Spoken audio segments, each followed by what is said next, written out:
So it's high time I took opportunity to do a quick review of the Galaxy 5 Pro watch. And in my case, I have a custom cover sitting here on the watch by Caseology, as you can see here. And I really love this little cover, but I'm just showing looks a little different than some.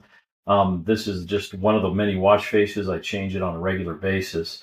I've owned just for I guess comparative analysis. I think I've owned two different Fossil watches, both of which were Wear OS watches, and then I've had a number of inexpensive fitness tracker watches from various manufacturers. But I've never owned anything like a Fitbit, for example, nor have I ever owned an Apple Watch. As a primarily an Android user, I've been interested in Wear OS watches, which really integrate well with phones.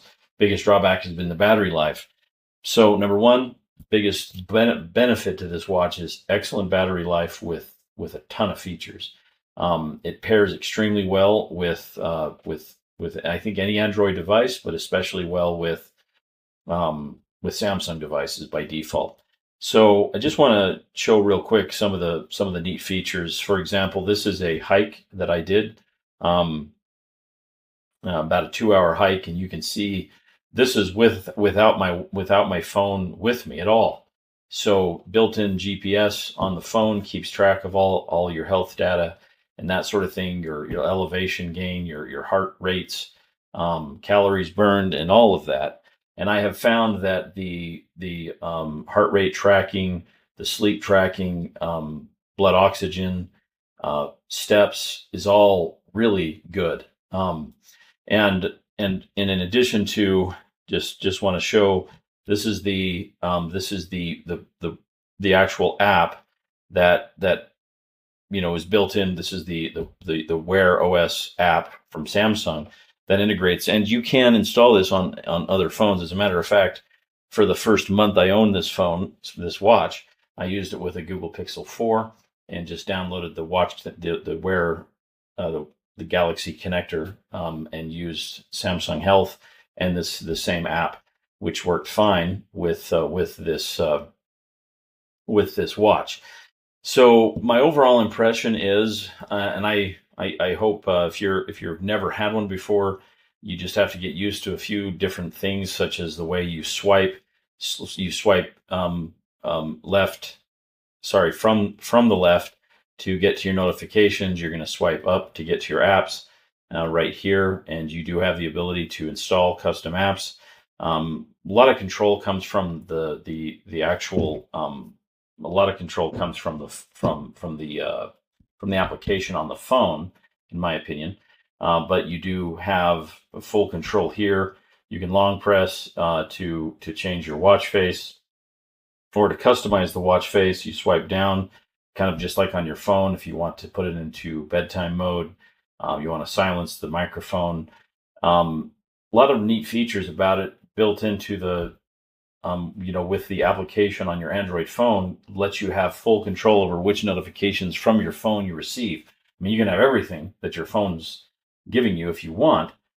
Personally, I like having just a certain number of things coming through, and all of my steps being tracked, my sleep being tracked, that sort of thing. It charges relatively quickly. Battery life is awesome. I like to have the screen on all the time, so I leave the watch face being visible at all times, and I can get at least a day and a half, probably 2 full days of use. I could get 2 full days of use out of it, and I typically put it on the charging stand, or I had my own charging stand for it. And it has wireless chargers it comes with one. You can get more, and do that when I'm showering, or if I have a minute when I'm just going to be sitting at the computer. Typically, I get it up nearly to 100% every day, so it's never much of an issue for me. But the battery life has been awesome. This thing has been dunked in water. It's been dropped. I think it's a phenomenal product for the price, especially when compared to an Apple phone. And I hope this review is useful a little bit as you're trying to decide, whether to get one of these or not. This is a great product, and I'm happy that Samsung has produced this level of quality, to compare with the other similar watches on the market.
You're in South Carolina.